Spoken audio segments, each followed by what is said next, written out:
할렐루야. 사랑하는 성도 여러분, 6월 25일 금요일 아침입니다. 성령이 임하시면 우리의 마음이 어려운 이웃을 향하여 손을 펼쳐 구제에 동참하게 되는 것이지요. 예루살렘 교회가 스데반의 순교와 함께 핍박이 오자 성도들이 사방으로 흩어지게 되었습니다. 흩어진 사람들이 가는 곳마다 유대인들에게 복음을 전하는데 구브로와 구레네 사람들은 안디옥에서 이방인들에게 복음을 전했습니다. 이방인들이 복음을 듣고 하나님께 돌아온다는 소식을 듣고 예루살렘 교회가 바나바를 안디옥으로 파송하지요.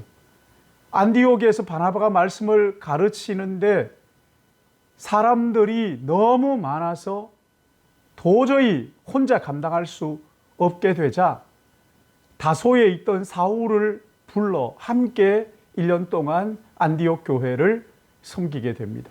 오늘 본문은 사도행전 12장 1절에서 10절의 말씀인데 헤롯이 주님의 동생 야고보를 죽이자 유대인들이 너무 좋아하는 거예요.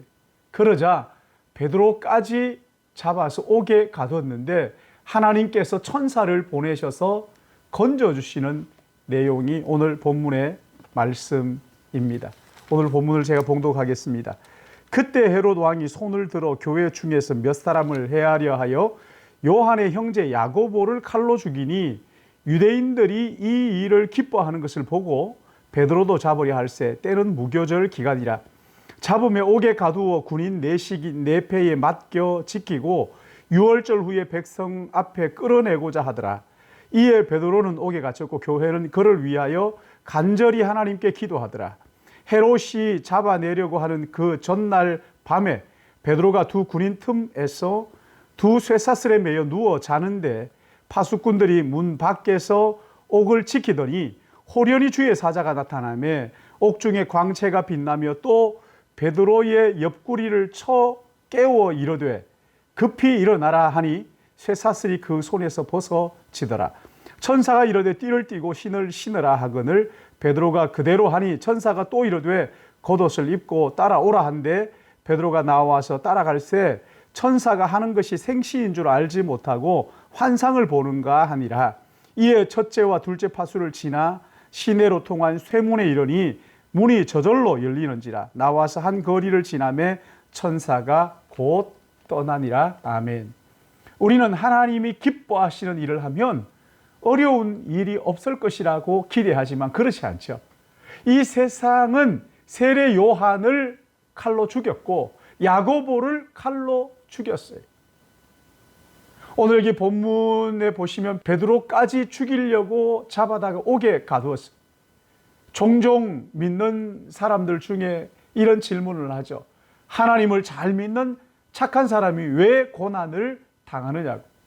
그런데 오늘 본문에는 베드로를 보면 정치적 야망을 가진 헤롯에 의해서 옥에 갇히잖아요. 헤롯은 백성들을 위하는 척하지만 자기 인기에만 급급해서 급급한 그 정치꾼의 모습을 볼 수가 있죠. 국민을 위한다는 말을 하지만 한꺼풀 벗기고 보면 온통 자기 욕망으로 가득한 정치꾼이란 말이죠. 베드로를 옥에 가두고 불안했던지 군인 내패에 맡겨 지키게 했다고 했습니다. 6월절에 죽이려고 말이죠.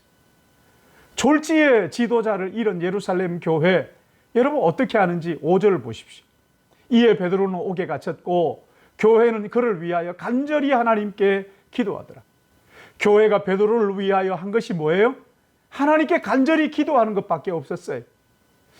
오래전에 제 친구 목사가 교회에서 그 사임해야 할 그를 위기에 처했을 때 저희들이 찾아가서 같이 기도한다고 이제 기도 제목을 물었는데 그때 그 친구가 세 가지를 얘기하는데 첫째는 사람을 찾아다니지 않고 하나님 앞에 무릎 꿇겠다.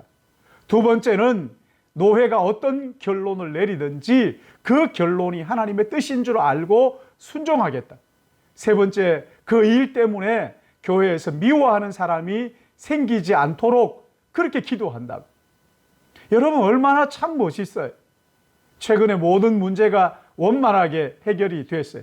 사랑하는 성도 여러분, 교회는 이 땅에 소외된 자들과 약한 자들과 죄인들을 구원하기 위해서 존재하는 거예요. 그러기에 힘을 가지고 무력 행사를 하거나 데모를 하거나 유력한 사람을 찾아다니고, 여러분, 이것은 옳은 것이 아니라 하나님 앞에 간절히 기도하는 거예요. 교회는 간절히 기도하는 거예요. 예루살렘 교회가 합심하여 기도하자 옥에 갇힌 베드로에게 어떤 일이 일어났어요? 7절에 보면 호련히 주의 천사가 베드로에게 나타나고 옥중에 광채가 가득했다 그랬어요. 근데 베드로는 천지를 모르고 골아 떨어져 있어요. 천사가 베드로의 옆구리를 쳐서 깨우는데 꿈인지 생신인지 분간을 못하는 거예요. 천사가 뭐라고 얘기합니까? 띠를 띠고 신을 신으라, 겉옷을 입고 따라오라. 그때까지도 베드로는 꿈인지 생신지 몰랐어요. 옥을 빠져나와서 그 헤롯의 손과 유대인의 모든 기대에서 벗어나게 하신 줄 알았노라. 옥을 빠져나와서 따라와서 바깥에 왔어야 비로소 알았다는 거예요. 만약에 그 중간에서 알았으면 난리 났을 거예요. 사랑하는 성도 여러분, 선한 일을 하다가 뜻하지 않은 어려움을 당할 때, 사면초가에 빠졌을 때 사람 찾아다니지 마시고 큰 소리 치지 마시고 조용히 성령께서 교회를 통하여 기도하게 하시는 것을 믿고 여러분 기도의 자리로 나가시길 바랍니다. 그리고 그럴 때 하나님께서 천사를 보내셔서 우리를 보호하시고 구원하시고 건져주신다는 것을 믿으시기를 바랍니다. 어느 권사님 한 분이 좀 먼 곳에서 새벽 예배를 열심히 나오셔요. 새벽에 이분이 이제 교회로 올 때 공사장도 지나고 하니까 겁나는 게 많대요. 그런데 올 때마다 마음에 겁난다 싶으면 집 대문 앞에 났으면 앞에 누가 인도해 준대요. 교회 앞에까지 앞서 부지런히 따라오면 교회 앞에 오면 없어진대요. 사랑하는 여러분, 하나님께서 우리를 위하여 천사를 보내셔서 우리를 보호하시고 지키시고 건져주시는 것을 믿으시기 바랍니다. 천사는 눈에 보이는 것이 아닙니다. 하나님의 심부름꾼으로 영적인 존재입니다. 우리를 돕고 보호하고 건져주기 위해서 하나님이 부르시는 영이란 말이에요. 하나님의 뜻을 따라 움직이는 영이란 말이에요. 오늘도 하나님은 천사를 동원해서까지 우리를 도우시고 인도하신다는 것을 믿으시고 성령의 인도하심을 따라 주님과 동행하는 복된 한 날 되시기를 예수님의 이름으로 축복합니다. 기도하겠습니다.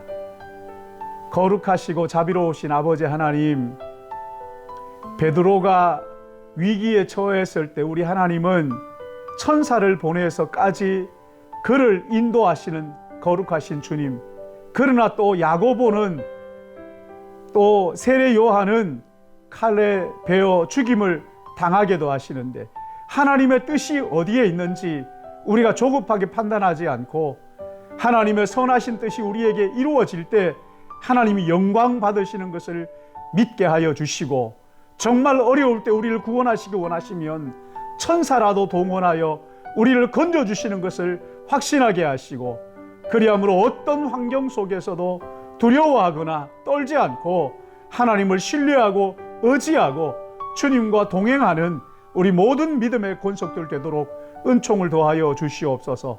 사랑하시는 아버지 하나님, 우리 믿음의 권속들 가운데 이제 막 사업을 시작하거나 사업을 계획하거나 사업하고 계시는 분들을 주님께서 장중에 붙드시고 하나님 아버지 주님의 나라와 영광을 위하여 우리 하나님 복의 복을 더하시고 물질의 복을 더하여 주시고 좋은 거래처, 좋은 사람들 만나게 하여 주셔서 우리 하나님 주신 것 가지고 하나님 나라 확장을 위하여 마음껏 사용할 수 있도록 은혜 베풀어 주시옵소서. 인도 꼴까타 지역을 긍휼히 여기시고 우리 하나님 아버지 그 어려움 통해서 복음이 더 순적히 전해질 수 있도록 은혜 주실 것을 간절히 바라옵고, 사랑하는 우리 선교사님들 주님이 위로하시고 천사를 보내셔서 붙잡아 주시고 구원하여 주시옵소서. 감사하옵고 구주 예수님의 이름으로 기도드리옵나이다. 아멘.